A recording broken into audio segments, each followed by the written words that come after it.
Bill O'Reilly and James Carville decided to go at it over unwanted teen pregnancy. Let's listen. Okay, and then the big one. The big one is the collapse of the family, traditional family in the African American precincts. The stats once again, 73% for African Americans, 52% for Latino families, and 26% out of wedlock for whites. It's a catastrophe at 73%.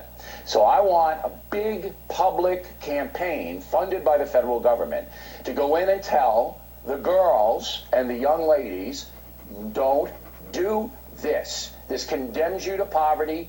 It is destructive to your child. Wait until you have a stable situation to become pregnant. Would you get behind that campaign? I would get behind it if it had comprehensive sex education and had easy access to contraception. All right. That's all adjacent. That's all adjacent. No, it's not. I think the idea that the federal government is going to tell a 17-year-old that you just wait and you don't have sex, I don't think that's going to be effective. It's not about that. It has nothing to do with sex. It has to do with getting pregnant. Well, you know, one leads to the other. Okay. If you there's have enough protection available in Planned Parenthood and every place else. Fund that.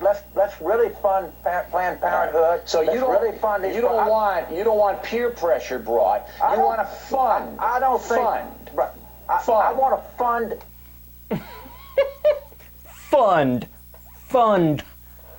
Fund. Duh. All right, Bill. All right, we got it. You said the word fund. Good for you. No, I love that because at the end of the clip, did you notice there? At the end of the clip, O'Reilly just flat out starts mocking James Carville because Carville wants to fund family planning centers, comprehensive sex education, and things like that, right? But he mocks the idea, mocks the idea of funding. Like, oh, big government liberal, all they want to do is spend money and think that's going to help the problem. Yeah, but Bill, 26 seconds ago, you just said you wanted to fund a big campaign from the federal government to tell people, stop it. Stop it. So you're both in favor of funding, it's just a matter of which kind of funding. Now, look, do I think O'Reilly's idea is crazy? No, I don't. And in fact, I don't know if it's the federal government that does it or the state government here in New York, but I've seen those billboards where they try to discourage young people from getting pregnant, right? So, look, it's not an insane idea, but it becomes insane when he starts mocking James Carville for his idea. Because I got news for you. We just covered a story on the show the other day. There were 760,000 less abortions because of family planning centers and contraception. 760,000! It was a study that showed it. Hey, look, here are the numbers, this is how you break it down. And oh, would you look at that? If you're actually in the pro-life movement, you should be in favor of these family planning centers because we just stopped 760,000 abortions. You think that's good? Wait, I got better news for you.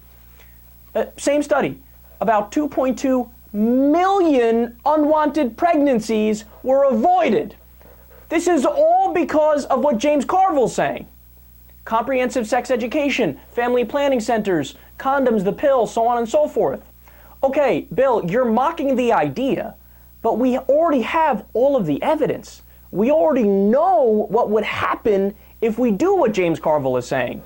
The problem that you're so concerned about, or at least the problem you pretend to be concerned about, would get better. Would get better. Now, again, look, O'Reilly's idea isn't crazy, right? So if we were to sit down and try to work out exactly the direction we should take to try to address this issue, right, and it is an issue, well, it would make sense to do maybe 20% what O'Reilly is saying, or maybe 30% max, where you fund the campaigns where they try to explain to people, look, this is not the way to go for all these different reasons, and whatever. You come up with creative ways of doing it, and there are people that are experts at that. But you have to do at least 70% or 80% of addressing the problem. It needs to be what James Carville is saying, because we know what Carville is saying works, whereas O'Reilly, it's still an open question whether that technique works. And really, if you want to be a realist about this, what is more likely to work? Actually doing something substantive like family planning centers and increased contraception and things like that, or things that say, hey, you, yeah, you, stop it. Stop it. Yeah, I'll tell you what, when I was 17 and 18, oh, that definitely would have stopped me from becoming horny and wanting to have sex.